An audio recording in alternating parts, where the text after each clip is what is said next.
not recording. I wasn't recording that. Good. Right. I've got a wet leg now because of you. Right.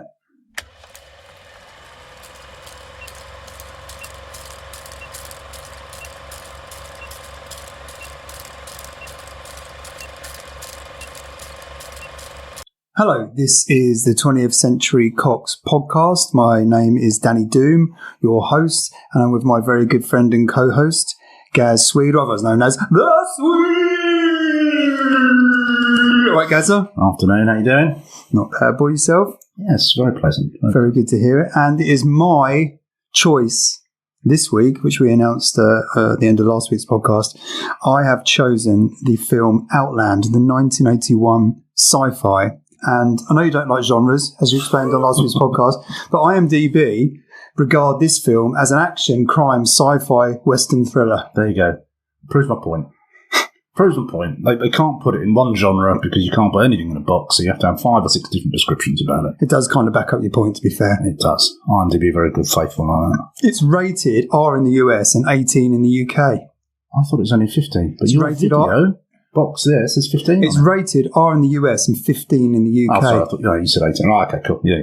I did say 18. I'm not up to speed with what R. So is R adults only in America, or is that? Yeah. Right, it is. Okay. Isn't it? I don't know. I'm not in America. I don't go to the cinema in America. I don't know. I've never known. I've seen it. I kind of presume they have similar things. Well, I don't know. I'll tell you what, maybe we could do some research and find out. If anyone, American listeners, please let us know, because we don't know our arse from our elbows when it comes to American cinema rating or much else for that matter. And we've never heard of a thing called Google, so clearly. Right. Well, this is a film by Peter Hyams, okay? Ever heard of him, this director? I have, but I can't for the life of me think what he's done previously. May I tell you? Please do. Capricorn 1 with Elliot Gould. Okay, yeah. Okay. He did Running Scared. Okay, I know who's in that. That is the one with Billy Crystal and Gregory Hines. Right, fine. I've not seen it. I know of it, yeah. Do you know the one? Yeah. He did The Presidio. I've seen, that's Andy Garcia, because it's the 90s. So Connery. Well, Connery, obviously, but I'm sure it's Andy Garcia, was it? Because he was duty bound to be in at least 75% of all movies in the early mid-90s. I think it's the law, I think, at the time. Yeah, I remember kind of liking it. And this is, obviously, we're going to talk a bit more, but last week when I said to you, I liked Outland when it first came out. I would have been 11 when it was released. I reckon I was probably 13 or 14 when I saw it first. I didn't see it in the cinema, I saw it on TV. And I remember liking it. I was really intrigued going into it to see, okay, I've not seen it in 30-odd years, 35 years, so I'm really intrigued to see how it turns out. Can you remember what channel it was on? No, I recorded it on my video. Did you have a video? I did have a video. So I can't remember. I do remember in those days, if it was on either Channel 4 or ITV during the summer, I'd have been screwed because the reception used to get really, really bad. But I can't remember. Well, he also did Narrow Margin. I'm going to whip through his Narrow Margin, Gene Hackman and Anne Archer. That's not the spy thriller. Yeah, good thriller. He did Time Cop. Jean-Claude Van Damme. Yeah, he did Sudden Death after that, which is Jean-Claude Van Damme. Okay, yeah. He did The Relic, which was really good. Never seen The Relic. That's good. Tom Sizemore. That's a horror movie, right? All based in a museum, yeah. The only Relic I've seen is a remake. Not a remake. It's a new movie from a couple of years ago. It's not related at all. Why'd you bring it up? Because it's got the same name. Fair enough. Right. The screenplay was also by Peter Hyams. He's a clever guy. 1981. The studio was the Ladd Company. Who also did Alien.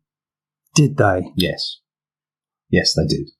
Are you sure? I'm fairly sure, because I think I only looked it up about 20 minutes ago. I mean, there are quite big similarities between this movie and Alien in terms of the look and the feel and the music. And it's no coincidence, unless you're now going to prove me wrong, that it's the same company that made both movies. The guy that did the music, Jerry Goldsmith, I think, also did the music for, funnily enough, Capricorn 1 and Alien. So there's a big connection there. You're now going to prove me wrong. I don't think he did. Are you getting mixed up with Blade Runner? No, I can't ever get Alien mixed up with Blade Runner. What a stupid thing to say. Yeah, it's stupid. The Ladd Company distributed Chariots of Fire. They did The Right Stuff. They did Blade Runner, Body Heat. Police Get involved in all those films. So I was wrong. What you're saying is I'm wrong then, right? You're half right and half wrong. Okay. Well. Okay, the lead part in this film is your man, Sean Connery. Connery.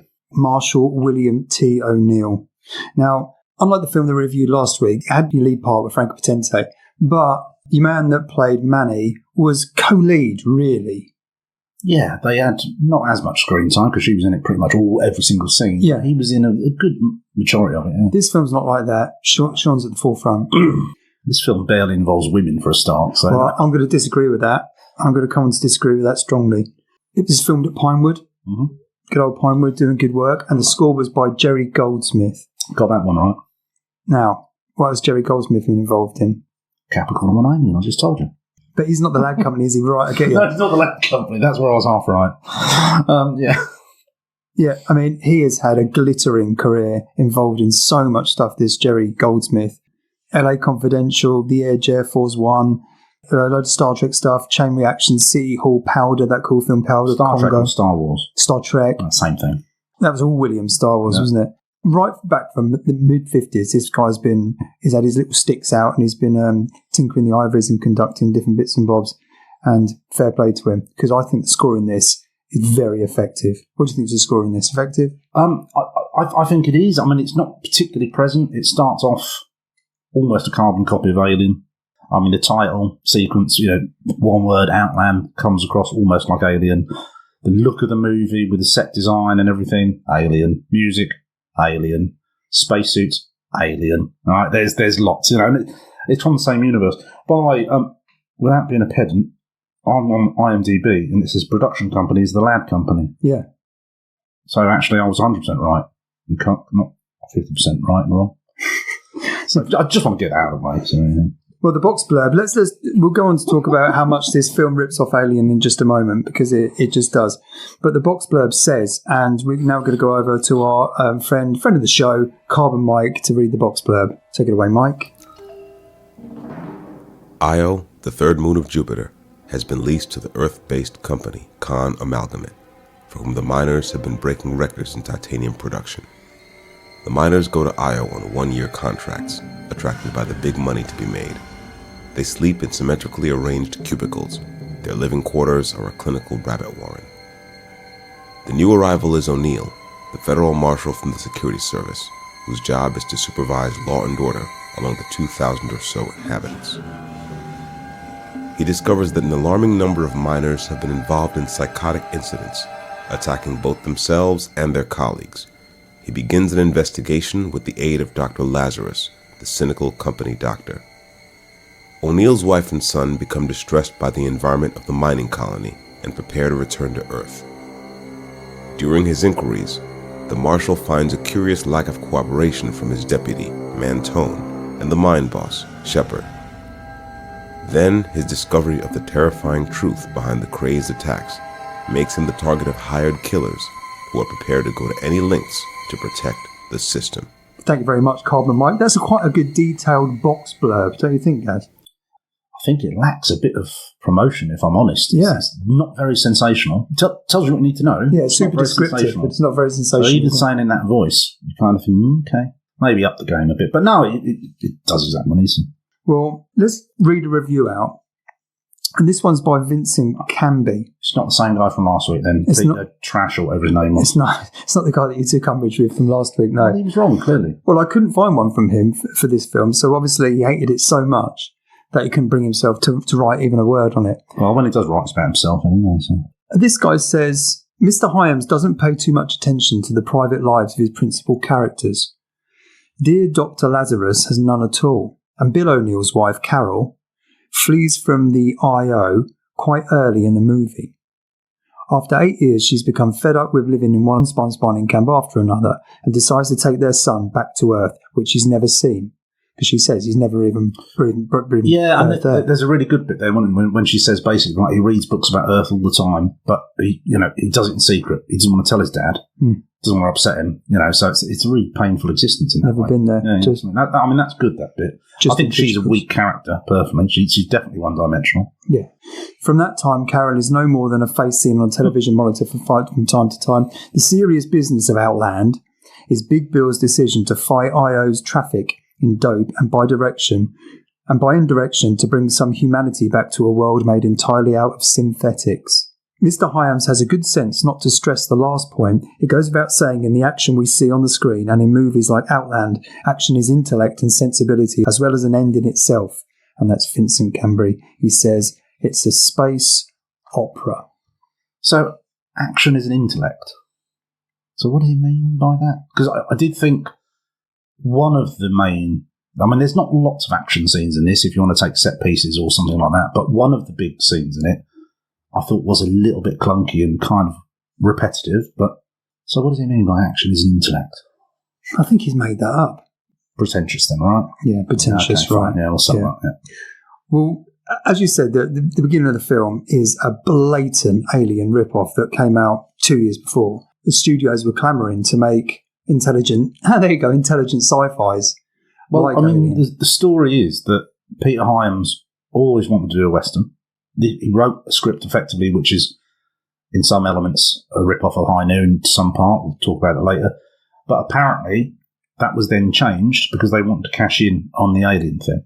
Now, again, that's just Google telling me that. So whether that's 100% true or not, I don't know. But allegedly it was originally written as a Western and then he changed the setting quite dramatically to fit in with the crest of the wave that Alien was bringing in. So, I don't know. Well, I can see it because, like I say, right from the word go. So, I mean, you've got right at the start the music, the Outland as it comes on the screen. The revolving text of the just well, like Alien, and with the the text that emerging comes text. on, all the exposition where it says, we're above Jupiter, it's a minor thing, and it even goes down to the amount of people on this is 2,200, whatever. We've got 11 law enforcement.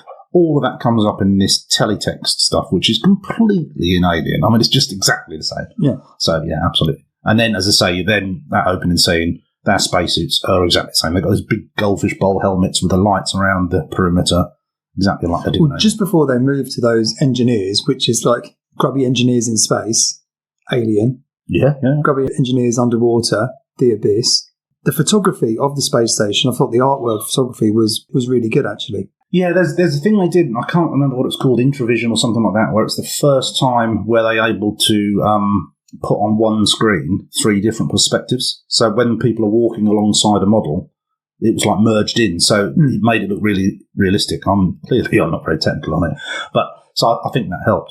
And also, I mean, you're right, that whole grubby engineers in space, and it's got the same theme as it's all about the big corporation not giving a shit about the little man, which that was talked about quite a lot in Alien. If you remember the talk between Yaphet Kotto and I can't remember the guy's name. They were always going on about how the corporation don't care. There's that echo. It echoes even early movies like Silent Running, again, which is all about the corporation. Yeah, screw you and your plants, Mr. Dern. That theme just keeps going and going.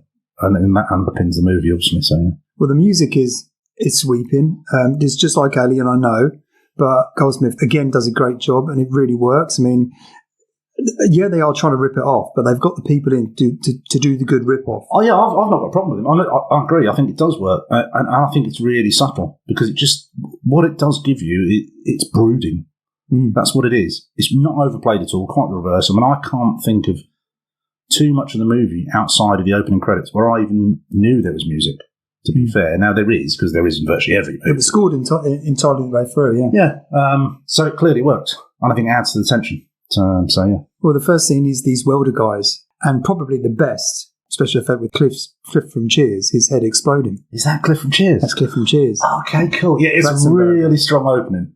They're all outside, aren't they, in the spacesuits, welding stuff as people that weld stuff do. And he goes bonkers about spiders, and he's got imaginary spiders running around him, and he unhooks his suit, and yeah, Mr. Balloon Face, boom, head explodes. Brilliant. What a great start. But the blokes, his mates, he's making a right fuss saying, get these spiders off me, and his mates are still going, just shut up, will you? Yeah, that bit incongruous. I mean, I kind of think, well, does that happen a lot? And if it does, then clearly there's lots of people with exploding faces, so they wouldn't treat it with so. But yeah, it's kind of, stop mucking about. Yeah. Well, clearly he's not. So yeah, that was a bit weird, but it works if you kind of ignore that slight element to it. But yeah, and I remember the one thing I do remember from the first time I remember thinking, I love that bit when that bloke's head swelled up and his head exploded. And then I'm like, I thought it was later in the movie. I think it was right at the start, but. Of course, I'm wrong about both things. So, yeah, but no, it's brilliant. Crazy helmet guy, exploding face. I mean, what's not to love? What's not to like about that? Get it off! Get it off my way! Somebody, please help me! Please! Oh, what's the matter with you? Get what off? Spider! Please help me! Get it off! Get it off! Spider? You bust your cork? How could there be a spider here? There's nothing alive here.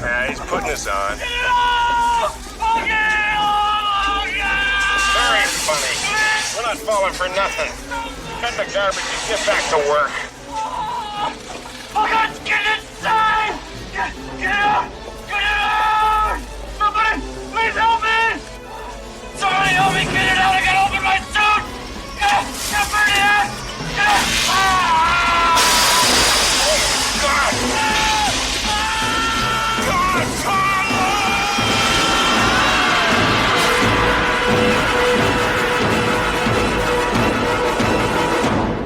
We cut to the living quarters, which again, they're nice and they're space grubby. Well, there's a deliberate attempt. So if you look at it, all the workers are basically living in cages, all wrapped up on one another, aren't they, and in grubby environments. Whenever you go into his quarters, or even in the police quarters, there's an element of white. There's a lot of surfaces that are white. So straight away, it's kind of got that, not class difference, but... Well, the medic deck especially is really sanitary and... Absolutely. You'd hope it would be. Yeah. But yeah, the first thing I noticed when he went into that scene, when he sees his wife and his kid, is, there's a fair bit of white about. So it does kind of break it up, and it's on, white hats, black hats, that sort of thing. But they make no attempt to labour the narrative between O'Neill and his missus in terms of, 5 or 10 minutes of her getting fed up at the place. She's already completely done with the place, fed up. Yeah, and this is my first problem. I mean, straight off the bat, I'm not the biggest Connery fan, I have to admit. I think he's done some decent movies. I think he's been ridiculous in movies that have been great, like Highlander. Fine, I'm not the world's biggest Connery fan. And straight away in that scene, he comes in. It's meant to be a kind of, here's family life. I know then it's going to say, but it's fallen apart. But he walks in like a bit of an arsehole. He's quite intimidating. And he jokes with his kid. And all right, it is a joke. But something about... 7 pages of mash tonight. Am I allowed to do Connery impressions throughout this podcast? And, well, providing they're better than that, yeah, absolutely. I can't remember what his son says, but something like, I'll miss that tonight. And he says, you'll be missing some teeth in a minute. And I'm like, okay. And I know it's a joke, but it just doesn't... It falls flat. It's kind of... yeah. So straight away I'm thinking... It's just a cliche plot device, this whole marriage problem set-up thing. And it doesn't work. And one of the things I had with this, I thought to myself, it'd be really good to see, because I remember liking it at the time. I've got problems running through this movie, which has probably made me be more critical than I would be, or look at things and think, that would be right. Now, why are they doing that? And it's because the whole character of him and most of the other characters in it, virtually all of them are male, apart from one main supporting female character. And it harks back to this whole strong silent type, John Wayne, this or that, where they don't really use much words. It's quite a macho world. It's quite I'll just crack on and do it. Little wife stays at home, all that kind of stuff. But it falls flat, and right in that first scene, and I didn't want to do it. I thought, bit of an arsehole, a bit of a gruff tosser. And it's kind of his job. That worked in 1981. For me, it now doesn't work in 2022. So straight away I'm thinking, a bit of a prick. I thought when they cut away from the scene in the married quarters to where all the rest of the miners were, it looked like it was going to be a real bit of a boys' club. Like, Grubby was a bit like I'll feed his own pet in space without any of the laughs or the Geordies. But I actually saw after that, I've seen there's plenty of women around. When they're sitting around that table and he's being introduced by Shepard, the general manager, to the rest of the crew, there's loads of women around. There are. They don't do anything. Only one of them speaks. And to be fair, that there's one bit in that then contradicts what I just said, but it's just a flash in the pan. So with that scene where he's been introduced, and then it's quite awkward where he introduces himself, and then the woman he's speaking to says something like, ask your wife along, ask her to come and see me. And she says, the wife. And he turns around and he says, she's called Carol. Which actually was slightly 100% contradicted what I was just saying, but that's the one thing. Well, fair enough, but we've got... Trying to be as objective as I can, mate, but I did start off on a bit of a downer. Well, we've got your man Shepard, who's played by Peter Boyle. This is the general manager of the place, who is, you probably don't watch it, the granddaddy. Everybody loves Raymond. He's Frank. I do know that. You do know that? I do know that. Because when I first saw it... But I only found it afterwards. Yeah. I mean, as soon as I twigged it, it's glaringly obvious because it's the same person, but he's so much of an older man. He's had a great career, but he does his little speech about everyone's worked so hard and they have to blow off steam, and he's alluding to like a work hard, play hard ethic. And that's exactly what he says, doesn't he? We work hard and we play hard. We work hard, play hard. And he advocates that and he facilitates that. And I thought at the time, the guy that was sitting next to Marshall, Montone, who was already installed there, he's his deputy. Looks virtually the same. Yeah. Same beard, same everything. Beards are a big thing in this movie. Perhaps, I don't know, being in space, you can't be asked to shave, something like that. In space, nobody can hear you shave. And I thought that guy was going to be his trusted sidekick. We'll come on to sort of how he's in and out of the narrative. And they leave that room, and Marshall O'Neill turns around to Montone and says, I don't like him. He's an asshole. And your man says, yeah, but he's a very powerful arsehole. Well, and this is the thing. So, because I thought Shepard's first few lines, basically he's posturing, and he's see you can slam the dicks in the drawer long enough type stuff. And he's basically saying, right, I own this place. I know you're the law, but I want you in my pocket. Because that whole we work hard, we play hard, basically don't get in our way type stuff. They should have left it. What they then did in the next scene with him and Mantone is Mantone then sort of explained it, basically said, oh yeah, the last marshal was right, he sort of towed the line. Like, they didn't need to do that. They could have just left it at that first scene. They didn't have that next bit, which is just, by the way, this is what he meant. Yeah. Didn't need it. Bit clumsy, I thought. Yeah, I completely agree. Then they're back to the quarters, and his missus, she's already done one. Yep. Well, because in that first scene when you first see them, the only time you do see her in the flesh, as he goes in, somebody else says to her, I can't remember who it is, I don't know, there's another cop or whatever, he says, oh, by the way, you've sorted your tickets out. And straight away, okay, right, she's on the hoof. She says, oh, yeah. He said, what's that about the tickets? And she says, oh, so-and-so, I don't know, Mr. and Mrs. Smith or whoever it was. Yeah, yeah. And then the camera shots, and you just get a shot of her face as she turned away. It's brilliant. That's the only good thing that she does. Because, as I say, she is quite a one-dimensional character. The look on her face then is like, oh, shit, trying to hold this together. She has had enough. And no sooner does she do that, he hasn't got much time to sort of reel from that news that his kid's gone and his missus have gone. But she's done 8 years hopping around these toilets with him. But also, it was also mentioned that movie, or earlier on, they've only been there 2 weeks. So I'm thinking, right, 8 years, fine. Do you know what? If after 8 years you've had enough, that's absolutely icebox. Why then leave it to do another big move and then 2 weeks later think, actually, no, now I'm going to do it? Should have just fucked up all they went to Jupiter. So we got this suspected suicide then. Yep.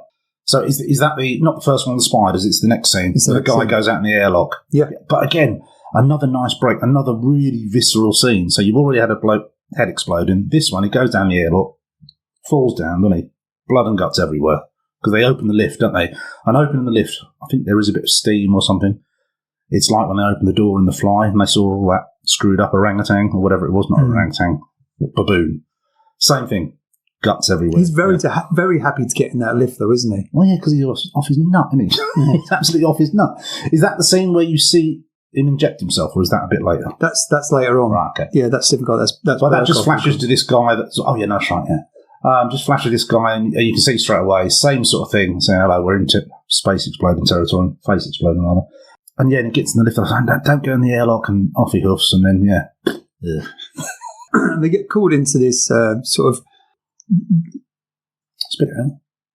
What's one of those things when they get called into this debrief meeting to talk about this suicide, and they're all discussing it, and Marshall says, did he leave a note? Yeah. And that sort of and says, well, no, it's obviously... And that's the thing I was saying about that scene with Mantone, because that's the first scene where you think, hang on, they're all in on this. So he's already the boss of a corrupt bunch of cops. Because they're all like, well, no, you don't need to. No. They've not investigated properly. They've not done everything. Because they know damn well it's gone off his head. So, yeah, absolutely. Yeah. But this is the first time you get to see Dr. Lazarus, who's played by the great, brilliant Frances Sterhagen. Yeah, what else has she been in? Because I recognised her face. I did Google it very briefly, but not a huge amount, I don't think. But she is good. Just on that, though, I mean, there's an element of that whole being trapped inside a tin can in space. There's a very claustrophobic thing. In the scene before, when he gets the video message from her to say, I've left, me and Paul have bollocked off, we're getting our tickets back to Earth, she references claustrophobia. She says this thing where she's like, she can't live in space anymore. She can't live in a place where if you go outside, you either broil or you explode. She wants to breathe real air. And I think that's a really good thing because it just, again, it's that whole claustrophobic stuck in this place with all these other dickhead druggies. And I think one of the most terrifying things about any space film is the prospect of being in space is the prospect of either floating off, which is probably worse than exploding, and just slowly dying in your suit and waiting for the oxygen to run out. So can I mention now the guns? Yes. Right. Why have they got shotguns? It's you're orbiting Jupiter, which we're still probably hundreds of years away from being able to do with our technology. They're out there and they've got pump-action shotguns. This is 1970s Harlem. But the whole reason there wasn't live round ammo in the original Alien films because it was a mining colony. In Aliens in '86, which was set not too far after Alien, 20 odd years. But you kind of think, but everything else has changed. That was on a planet with an atmosphere of sorts, but nevertheless, it's something incongruous. I'm not saying it doesn't work. I kind of think it does, but they've deliberately used quite old-fashioned language. So they're all marshals or sheriffs or this or that. His deputy, well, they don't call it, he's a sergeant, isn't he? Yeah. But they have that. And they've got these pump-action shotguns, which, as we sit here now, they were designed 50 years ago. It's like something you see in Deliverance. You know what I mean? I'm not saying it doesn't work. It's just odd. Especially as when you think, well, they're walking through these places and just, if you take a pot shot, there you go. That's a hole in the tin. I quite like that in place of lasers. I agree. I think lasers would have been shit. Yeah. It would have looked crap, like a Star Wars ripoff, but it's incongruous to a certain extent. Well, we'll talk about why you should never fire a gun in that type of environment soon. But enter Burkoff. Now, I was very pleased when Stephen Burkoff was announced into this film. And that's where he injects himself. He's in one of those cubicular kind of... And in that scene, I didn't recognise him. I knew he was in it, because I remember when I looked at it, oh, great, Stephen Burkoff's in. Oh, yeah, of course he is. Couldn't remember. And then that scene where he injects himself, and I still hadn't twigged that was Burkoff until the next scene, when he's locked up with a prostitute that he's potentially going to kill, and he's going mental, and then, hello, we're in Stephen Burkoff territory. We are indeed. We are overacting our asses off, and that is fantastic. That's what you get from Burkoff. He's flinging his head about. He's fantastic. He is fantastic. Yeah, he plays an absolute brilliant lunatic.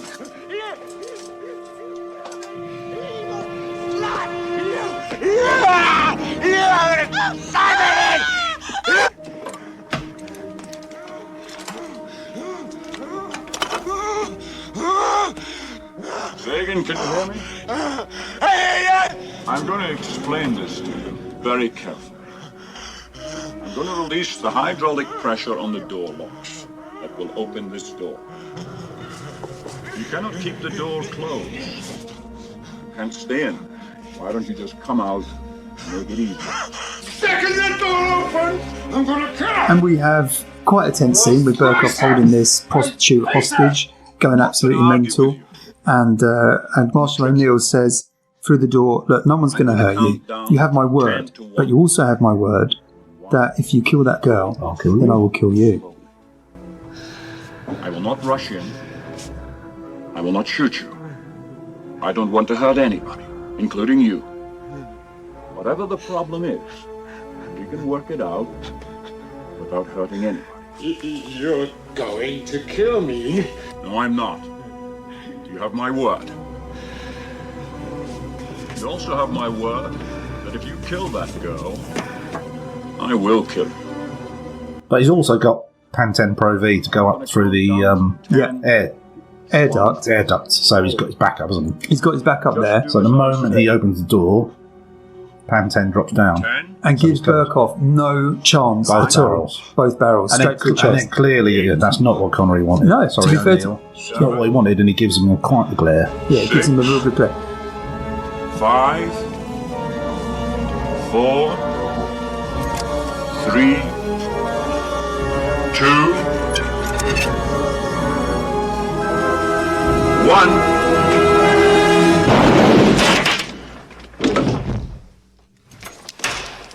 I think that pretty much wraps up Act 1, actually, because as soon as Mentone blows that guy away, Connery then really knows that the way he usually goes about marshalling is not what happens on this. No, you're right. So that's the start, isn't it? So you've got the plot moving along. His wife's just left him. Okay, barely a response from him, to be honest with you. He just chunks along about it. You've then got this, okay, we've got some trouble brewing. Oh, hello. Everybody's involved. I've been told by the big boss that I need to knuckle down and be corrupt. Now I'm starting to see that even my team aren't going to help me. So, well, no, I think you're right. That's kind of the turning point from Act 1 to Act 2, actually. And then they're off to the med unit, which is kind of impressive. You've got this, it's very sanitary, very white, very backlit for all these white boxes. You've got a kind of MRI unit. Well, she sleeps there, doesn't she? Because there's one scene after this where he wakes her up and she's just lying on one of the hospital beds. Yeah. So it's kind of, Is she the only doctor on there? Don't know. Well, she's definitely got assistants, but yeah, they don't introduce anyone else. Connery, I've got to stop saying that. I can't help it. I'm just going to say O'Neill. O'Neill takes a sample from Burkoff's body, and then he wakes up Lazarus. Yeah, that's right. Yeah. So Lazarus, right? Obviously not coincidental. Why did they call her Lazarus? Because that's a massive, massive name to use. Yeah, raising people from the dead. Yeah. So, does it reference what happens later? Don't know. Because obviously, earlier on in the movie, he has discussions with somebody called Lowell. Well, Lowell's one of the characters in Silent Running. That stood out. Straight away, hello.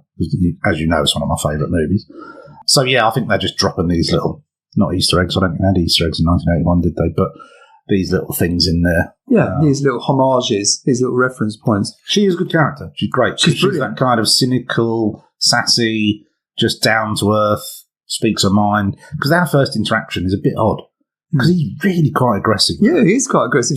She cracks a little joke, so she's all cynical and stuff, and he just ups it. Well, one of his responses is like, but if you don't do that, I'll smack you up or something. Yeah, I'll really weird. Smash you around the place. Yeah, that's and that's a Marshall joke. To be fair to her, she's operating in a place where she probably has to be quite assertive and aggressive herself, but he comes in and, as you say, bullies her a little bit with that comment. And also, when he wakes her up in her bed, he says, first thing he says, I'll see you in the med unit right away. Yeah. Not, oh, Doc, can you help me out?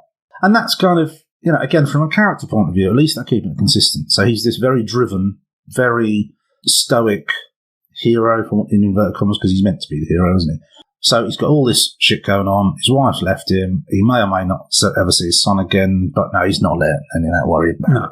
He's just dealing with stuff as it goes on, which is a common trait in lots of these big, rough, tough characters. But of course, these days they change it. Back then, that's what people expected. That's what your big, tough marshal would be. So, yeah, absolutely. Yeah, it bridles a bit now, but it's fairly consistent with the times then. Yeah, absolutely. Yeah. She runs this blood through the computer.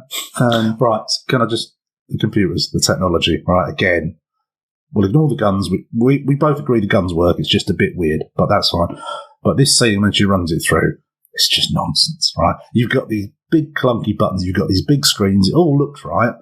But she's got two screens. One of these are little bar charts and graphs going up and down, and the other one is just this little matrix. Yeah. With revolving around with the ball coming out and all that. And it means absolutely nothing, but somehow she's able to say, it's that. Yeah. It's absolute nonsense. Well, she does say, I spend my days giving the workers tranquilizers and making sure the company prozzies don't have syphilis. Yeah. I don't know how to look for it. She doesn't know how to do it, but then somehow she understands from these two strange pictures that don't actually tell you anything. So it's just a movie aesthetic. You're not supposed to dwell on it. I do, because I'm an embittered wank. But yeah, it just, again, it stood out to me as that click, click, click, boom. It's like, what does that even mean? Do you know what I mean? They've done it in loads of movies, don't get me wrong, but it's just... Well, I've forgiven for it. It's 1981, and probably less is more now, because the technology has moved on so much that anything they did do back then, unless it was very subtle, stands out. Yeah, no, I don't. It's not a huge criticism as such. It's just a point because they had to do something, and back then that's what you did. They had this fixation of trying to prove that technology was different and blah blah blah. What would have been better would have just been seeing their two faces uplit by the glow of the screen, not seeing what's on the screen, and I said, "Oh, right there, yeah, that's it." It's fine because you don't have to prove that in the future. But I agree. It's of its time, so to speak. It would have, to be fair. So, they could do that very cut. I don't know. But she finds this army-grade synthetic amphetamine thing. And he says to her straight away, can this be made on site? She says, no way. It has to be shipped in. So we've got this smuggling operation. Yeah, and that's you're deep into the bowels of the conspiracy then, aren't you? Because they've already talked about the amount of deaths that have started to happen in the last year or so. Because she goes through these stats and it's like, can't remember how many it is. Amount of deaths this 24 year. last year, 26 this year. I think and then but then the year before, 9 or 3 or something like that. So clearly we're straight into, okay, so something is happening. And when they've found this molecule, she turns around to him and says something interesting. She says, I did good, didn't I, for a wreck? And he says, yes, you did good. Now, clearly she's been weighed down and she's been cynicized by this place. And she likes the feeling of doing something good for a change. So I'm always looking out for who's the goodie and who's the baddie. And this, for me, was an indicator of she's going to be an ally. She's going to be a goodie. Yeah. Oh, yeah, absolutely. Yeah. She's probably one of the best people in it, to be fair. In that review, they said something about not her backstory or her character, where she had nothing at all. I think that's nonsense. Me too.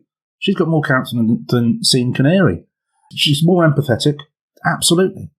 Sean Connery. O'Neill. We cut to the club, and the music is quite good in a weird way. I think it is. I didn't notice it, so it must mean it was okay. It worked. It's not like the sort of music they used to have in the Buck Rogers discos. No. Malarkey. No. It's proper futuristic electro-pop. Yeah. I.O. electro-pop. Poppy-O. But also it's quite seedy, because you've got these scenes, and there's two kind of, they're not lap dancing, but they're performers, and they're both female. Two of them are kind of scissoring a bit, but it's really quite seedy. And again, that comes back to, we're all just grubby little miners on here. That's what we do.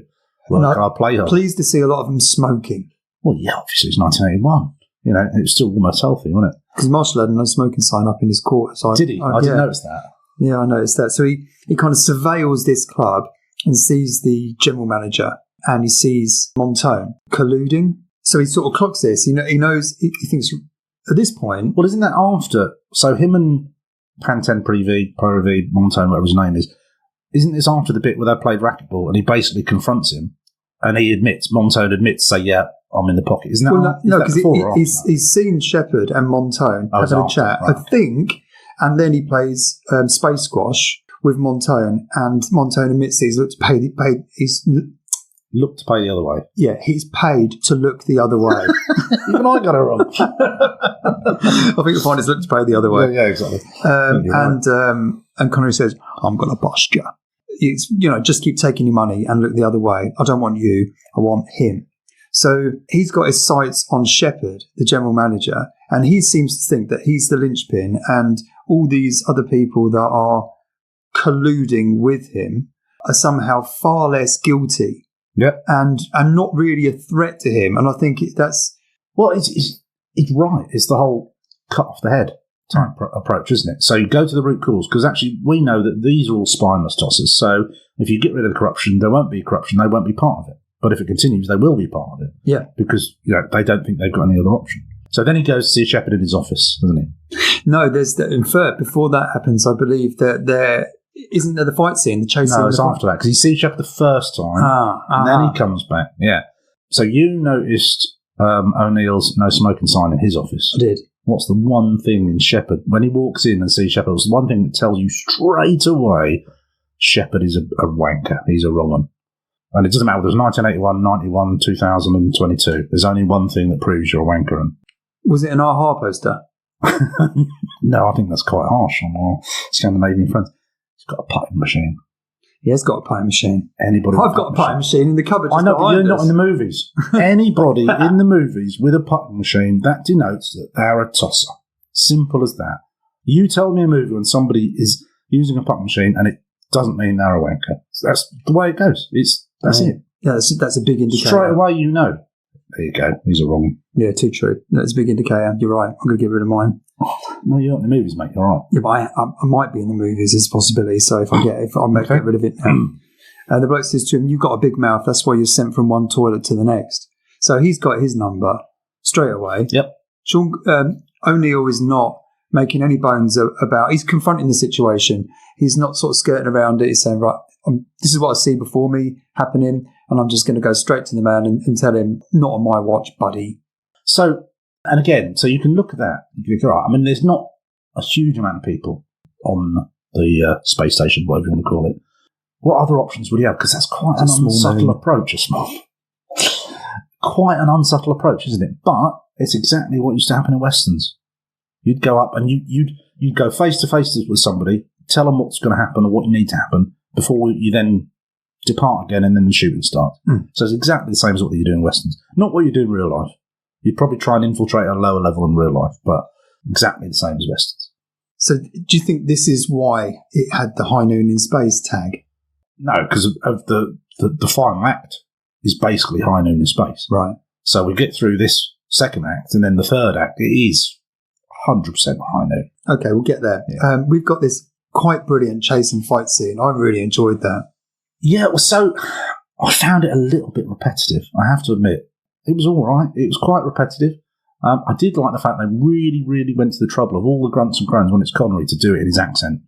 Because you can't go, like that. I can't do it, but he's like, it's just like, every time I groan, you go, well, you knew that's Connery. Nobody else can do that. And that kind of reference in there that he's a little bit advanced in years, a little bit out of shape, because there's lots of points where they focus on him stumbling over and knocking and then like puffing when he's running.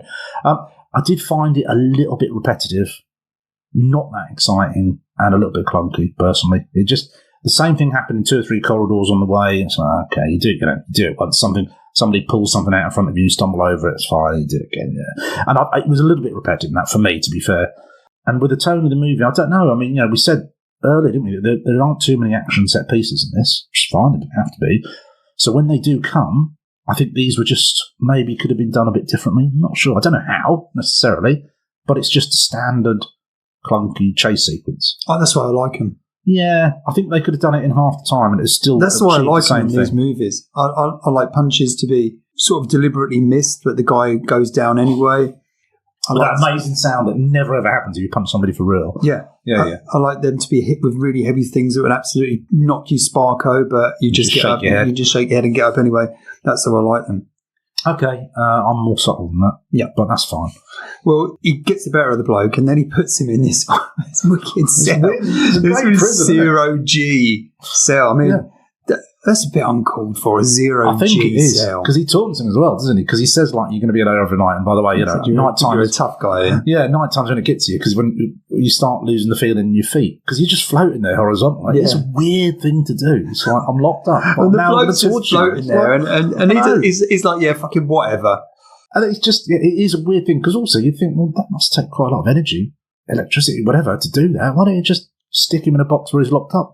You know, to go to all that trouble for 0 G. Yeah, 0 G cells. And there's loads of them. They're all racked up. It's not like one cell. There's like 6 or 8 cells. And these people just floating there. Poor bastards. Don't know what they've done. They're just left there to float. Probably should have, punch up in the bar. Well, that seems to be a common occurrence that nobody really worries about. You'd think that'd be a deterrent from bad behaviour on this show. Well, they work hard. They play hard. I mean, nice little rest. They could Velcro them up on our beards. That'd be all right. They could be hanging. Plethora of beards. Marshall goes looking for Montone, doesn't he? And the guy's bought it. He's dead. He finds him. So Montone has made a deal with the devil. Because he said, actually, when they're playing Space Squash, he says to O'Neill, do you want me to resign? And O'Neill says, no.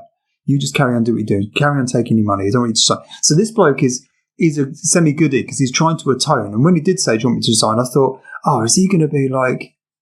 Were you saying Montone atones? Montone atones. Oh, okay. Sounds like a French revisionist movie, yeah, okay.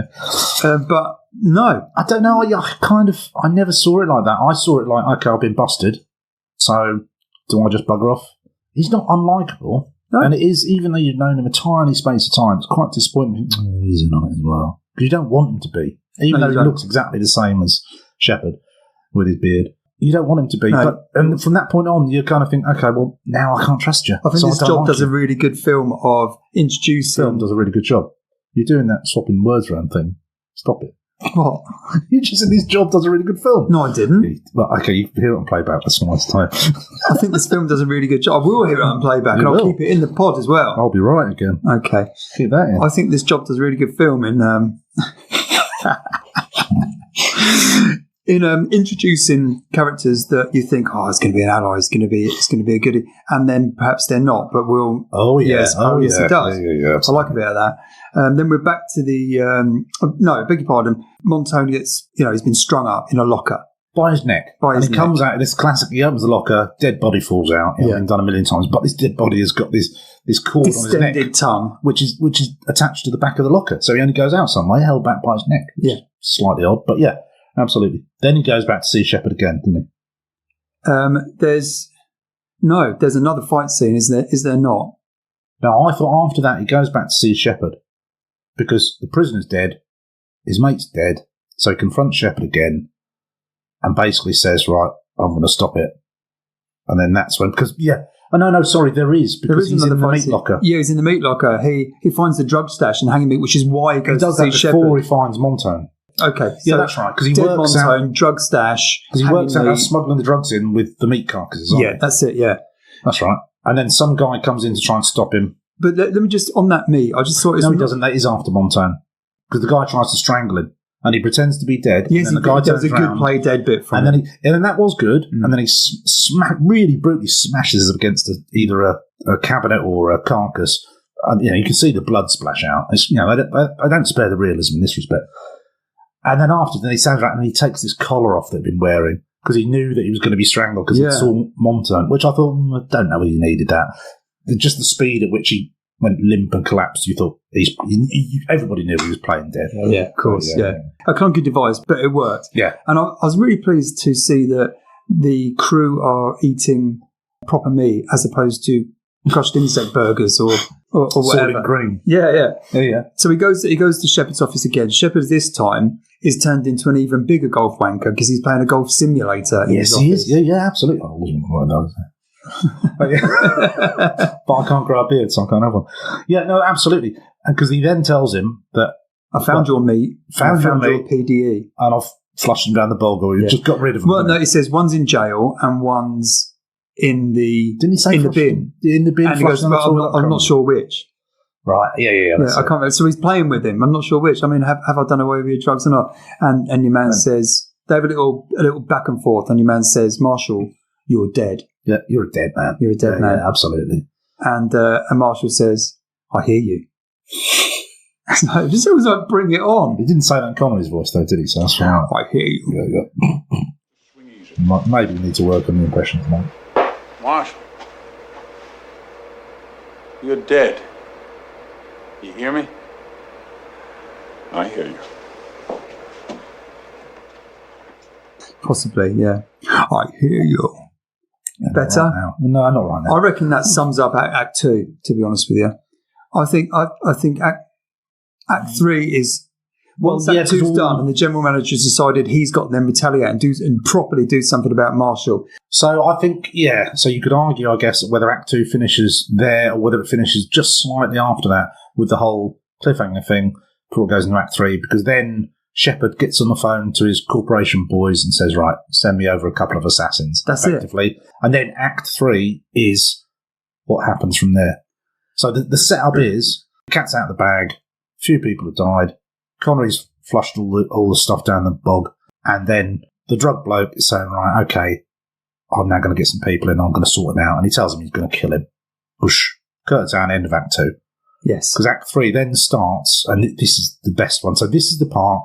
So for the first 2/3 of the movie, I'm noticing a few things because I'm still not the biggest Connery fan. I'm being more cynical, possibly than sometimes, certainly more negative than in a few bits and pieces. And then Act 3 comes along and it just drops a gear and starts moving at a better pace. And there's more tension, there's more everything. And this is what then redeems some of it for me. Because it starts off, doesn't it, with you've got these two guys are coming over on the shuttle. They're coming over on the express train. Yeah, high noon. This is where it's high noon, Act 3.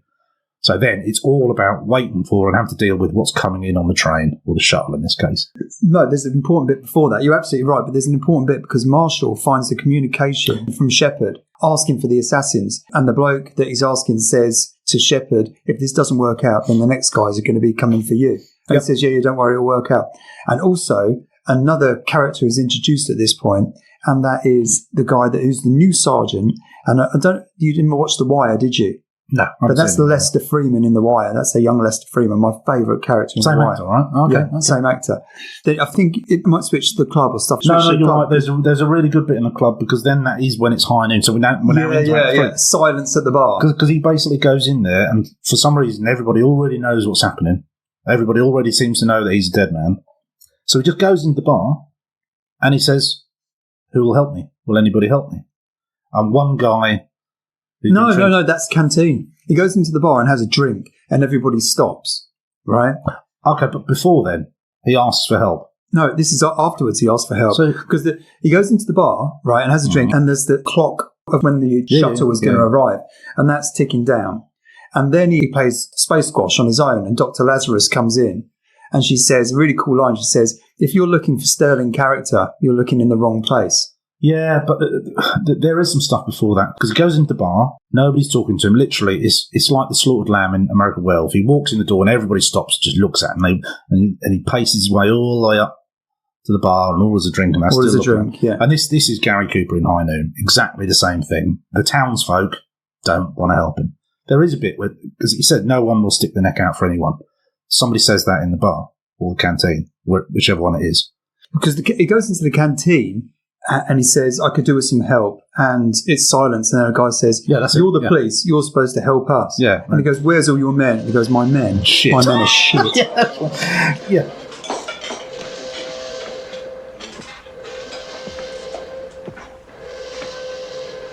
I could use a little help.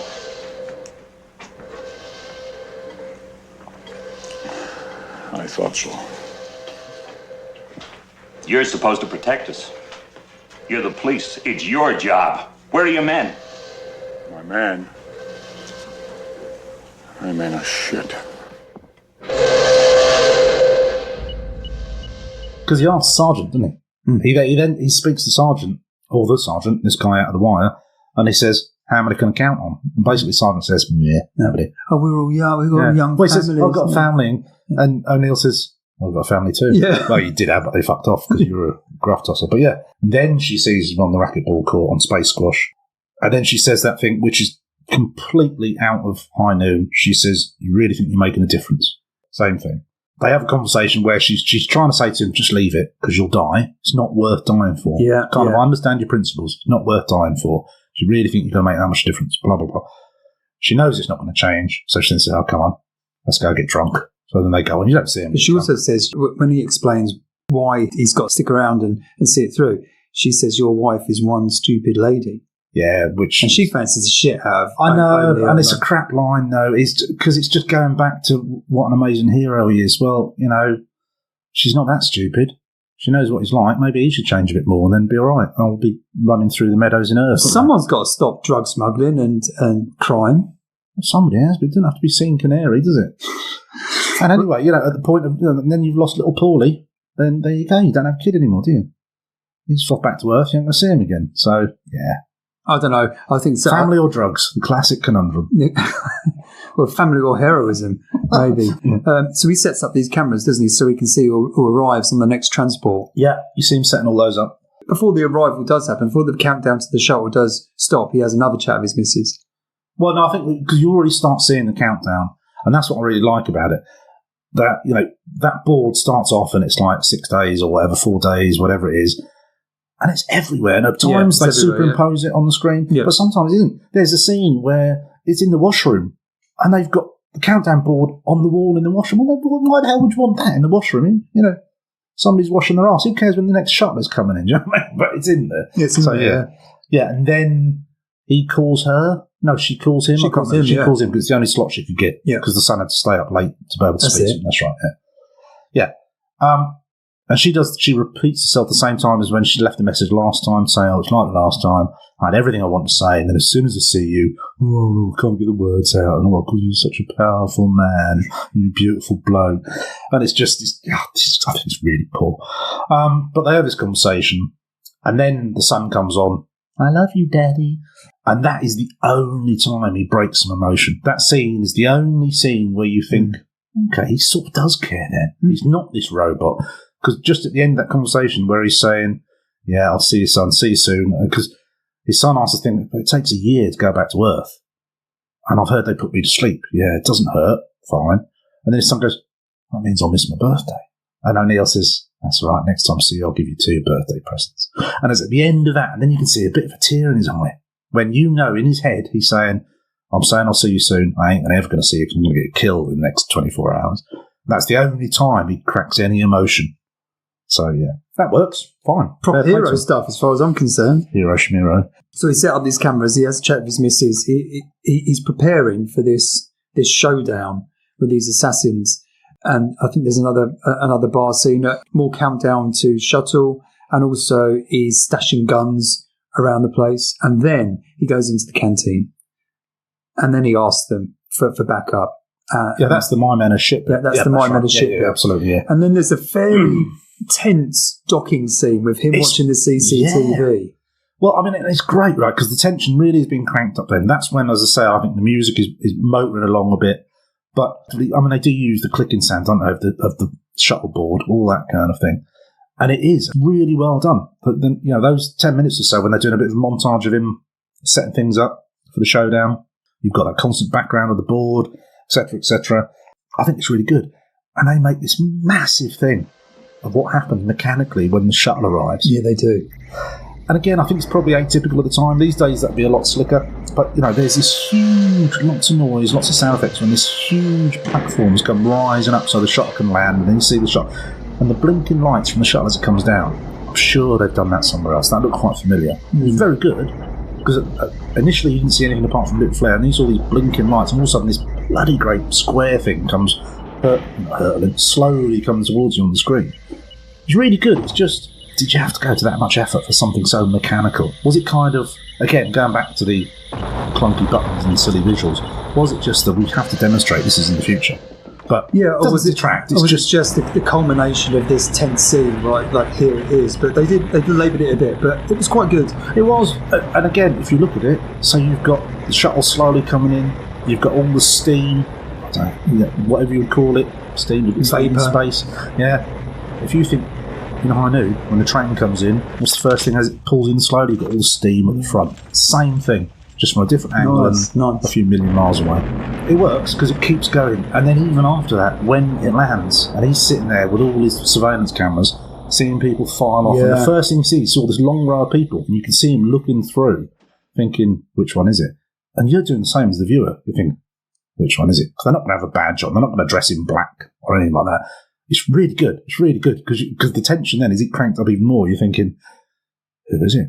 How am I going to know? And quite coincidentally and happily for Marshall O'Neill, the two would-be assassins stop in camera view whilst they're very easily stop down these corridors. He sees the two of them, and we see the two of them, and we see that they're armed because they do us the favour of them setting up their guns. They let everybody go, don't they? Yeah. And then set up the guns right in the corridor. But they don't know they're being watched. But also, back to the high noon thing, on that scene when they first come out of the shuttle, I don't know if you noticed, there's a bell ringing. The sound effect is a chiming bell more than once. Again, it's high noon. Yeah, that's not coincidental. You can hear it, just the clanging bell slowly. It's not meant to be anywhere, it's just a sound effect as part of the music. But yeah, it's like, boom, we're back in a Western. Here we go now, Gary Cooper, off you go. Yeah, absolutely. Very good.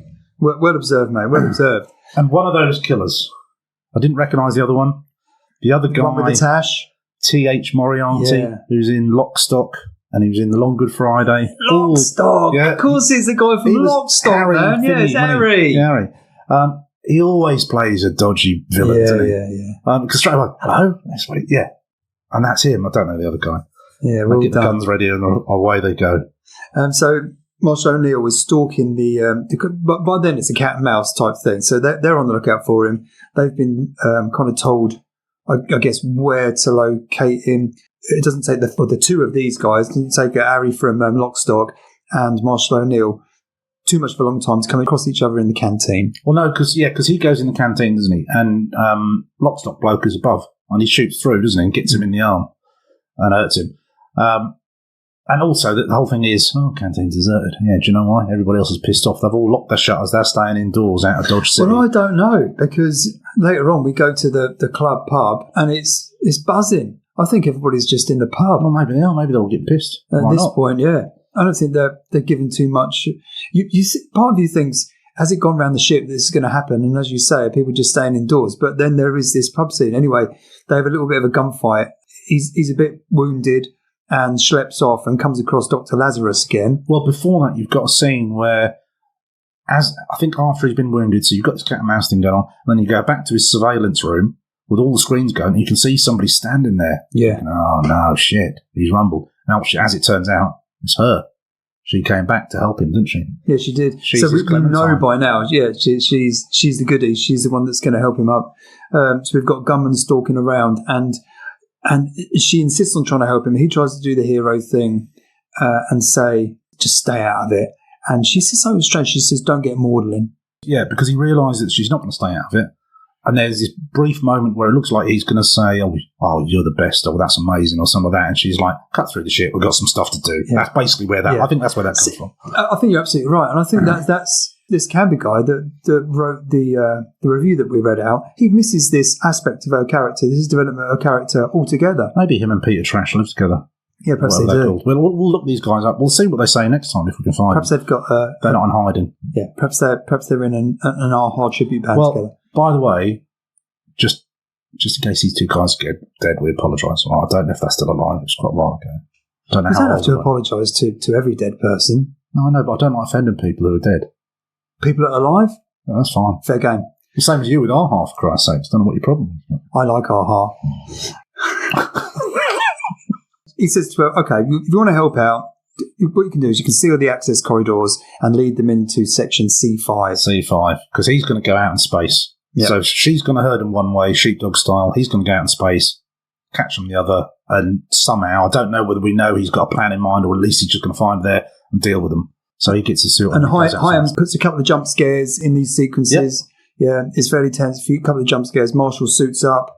And I reckon this is where the DP and the set designers come into their own, because DP? The director of photography and set designers come into their own, because the zero gravity stuff is quite well done. I mean, obviously it's using wires. You know, I when think he's traversing the rigging, yet again showing he's out of breath and a bit old. Better than Moonraker. Yeah.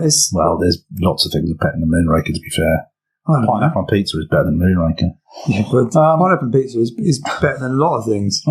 Better than our heart. So now comes to, I think, one of the best visuals in the movie. All right, so they've gone through this thing where she's herding them, and Harry from Lockstock, she manages to get him into this corridor where he needs to go, but then just as she's going to shut the door, he sees her, shoots at her. She managed to slam the door shut, so he's stuck.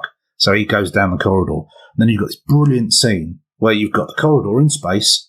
From outside, you can see O'Neill pulling himself almost horizontally along the top. So he's on the roof of the corridor outside, but because it's all white, sort of, it's like opaque, and you can see the shadow of his assassin coming the other way underneath him until they almost meet. And that is superb. That's a fantastic visual.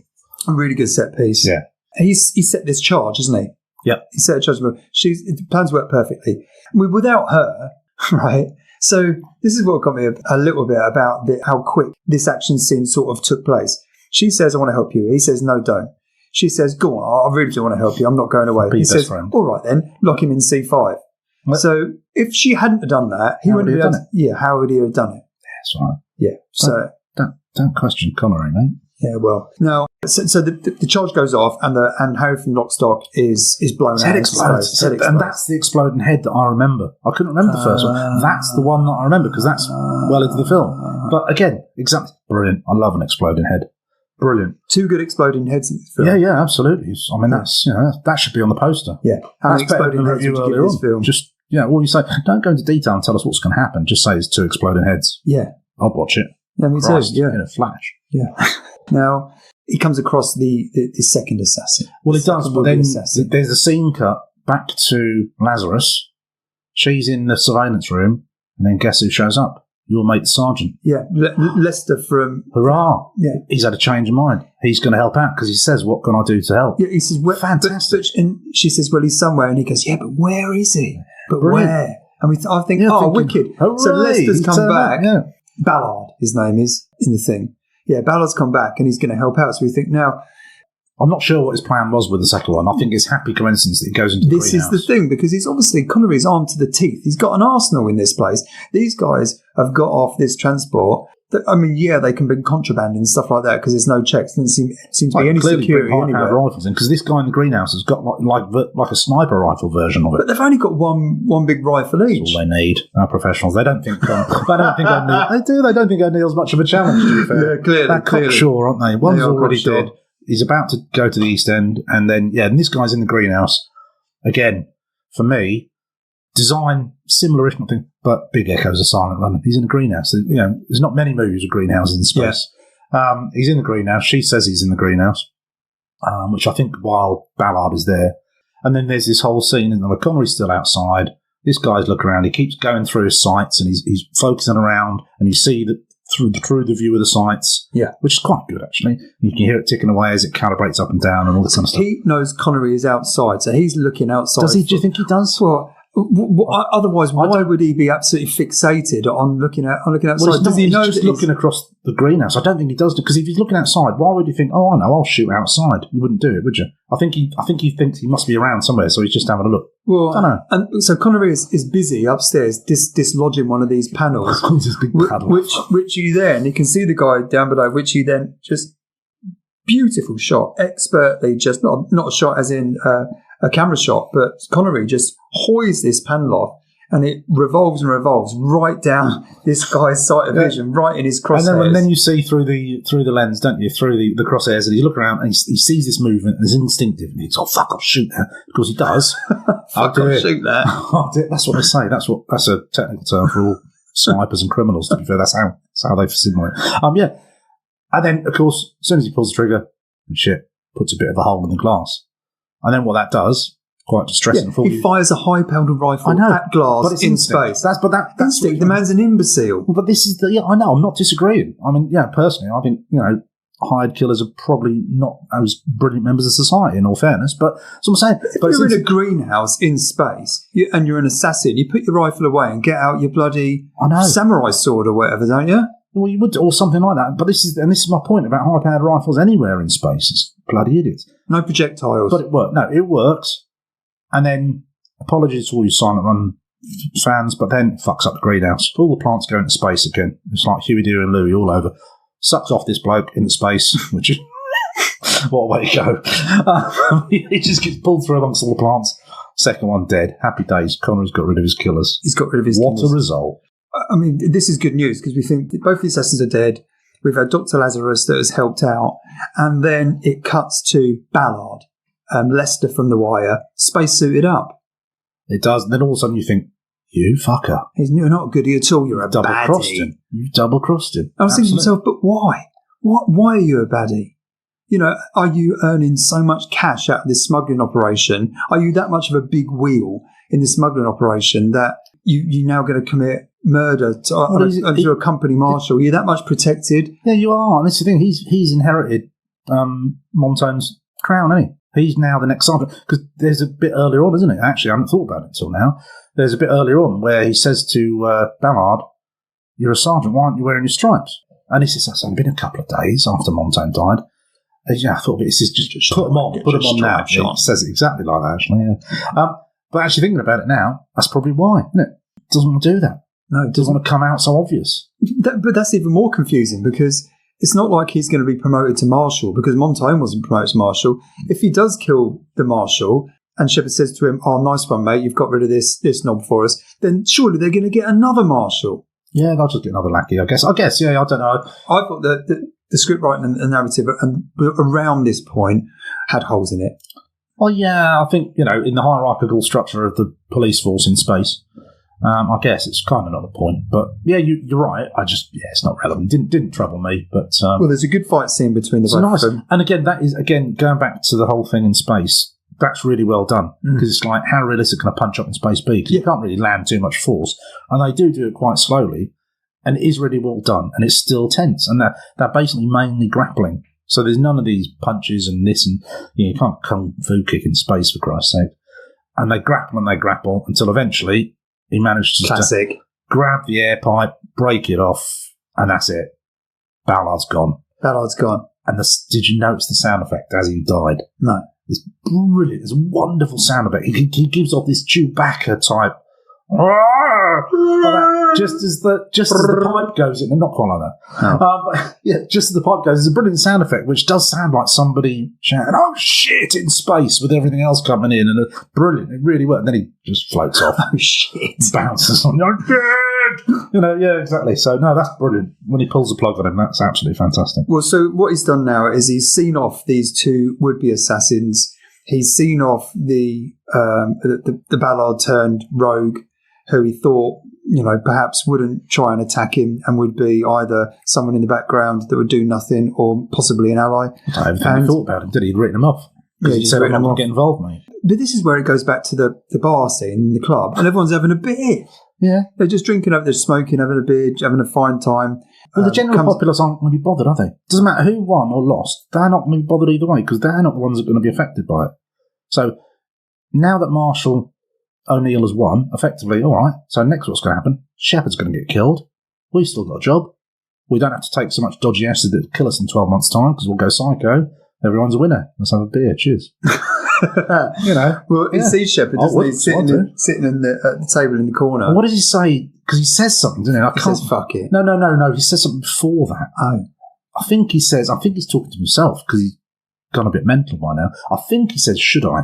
Because the classic thing would be, in a movie like this, or in a Western or whatever, Alan Ladd would have done it without a blink of an eye, right? He'd have gone up to him, looked at the bad guy, and just punched him out, right? And I think as he walks up there and they're playing with you, I think he says, should I? Because what if I do? I was like, oh. And then he says, oh, fuck it. He's decided he will. And then he does give him a right old punch. It's a proper Western punch, because it lifts him over the table. Proper Western Hollywood punch, and he goes over the table. And that's because the thing is, there's no closure. He doesn't either he doesn't kill Shepard, he doesn't lock him up, he doesn't send him away, because Shepard's dead now. He's a dead man walking, so he doesn't need to. But it's kind of, that's quite nice. They don't follow that boring formula of going to physically get the bad guy. He just gives him a right old punch on the jaw and flies him over. Bargain. And that's done. He's sorted. He's the hero. So he has this quite nice scene with Lazarus where she says to him, you did good. She obviously fancies the shit out of Marshall O'Neill. She's been there, bless her, in space. It doesn't look like she's married or anything like that. This kind of handsome, swashbuckling hero has come along and dealt with a situation that seemed to be undealable with. And bless her, she says, I was on my way to go and get profoundly drunk, and I just sort of say goodbye. So I thought that was really nice. And again, it's another bit for Dr. Lazarus. It's another development of character. It's a full stop on, she's going to stay there. She's not going anywhere. She's pragmatic. He doesn't fancy her. She knows that. She can go get pissed and, just cry into a beer, probably. Cheesy end, though. Cheesy end. He sends that message because obviously earlier on, in the last conversation with Carol, she'd said, I've got a ticket for you. Yeah. Can you come? And he says, no, I've got to finish my work. So obviously, I'm a selfish macho twat. So he does all that. And then he goes back and guess what? He's still in time and he sends his message. And it says, message from O'Neill to Carol. And it says, arriving in time for flight. Keep ticket warm. Job done. Full stop. Kiss Paul for me.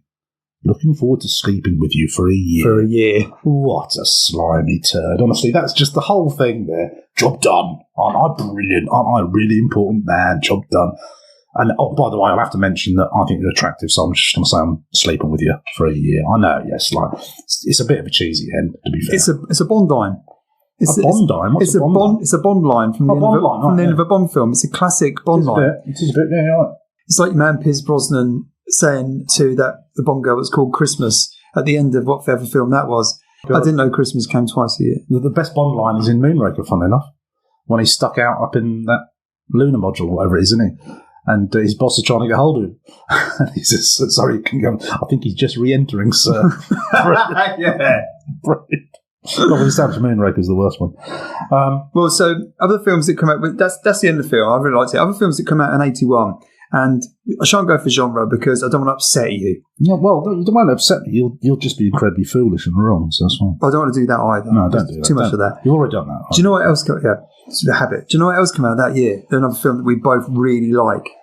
In 81? Yeah. I better tell you because a lot of films come out. What was I saying? Excalibur came out in 81. Boom.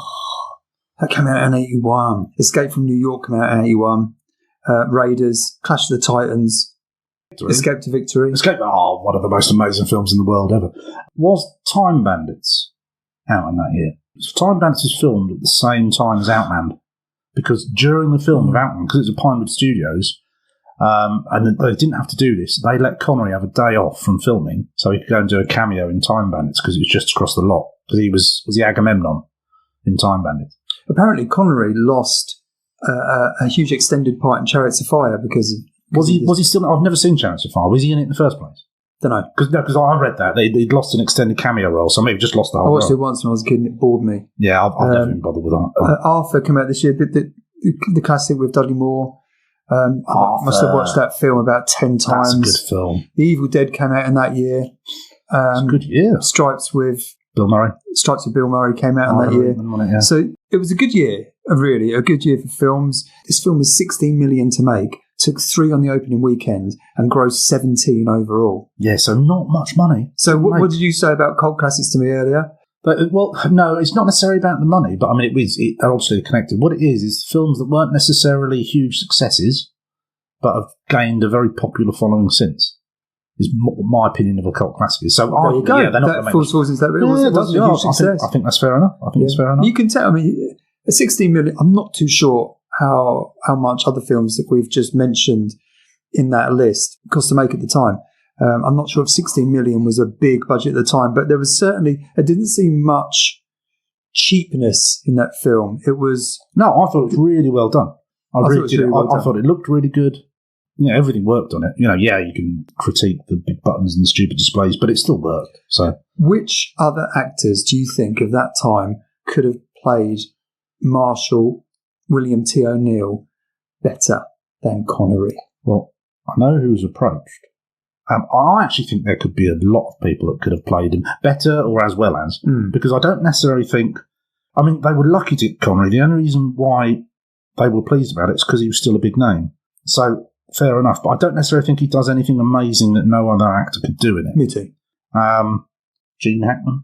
No, disagree. No. Gene Hackman was one of the ones that was approached. Let's have a look. Who else was it? I saw it. Gene Hackman, James Brolin, and... James Brolin, yeah. Clint Eastwood were approached. I don't think... Clint Eastwood's almost too much. No, I probably agree about Hackman. I definitely agree with Eastwood. I think Brolin could have done okay. Yeah, I think James Brolin could have done okay. But also, again, you're just talking about a straight-up, macho, old-fashioned bloke role, which you can do through grit teeth. It's one of the problems I don't like it is it's John Wayne in space. High Noon, I'd love to watch High Noon. I can't remember too much about it. I've seen it a couple of times. It's a great movie, but Gary Cooper in that movie shows far more emotion and he's far more three-dimensional than Connery is in this. So I think you could have got... I fancy Redford for the role. I thought about that, but no, because Redford was originally meant to be Blade Runner. And then they went to Hoffman. What about Chris Christopherson? Chris Christopherson? No. What do you mean no? What? As in the word no, which means negative. No, I disagree. Yeah, it's quite a generic role.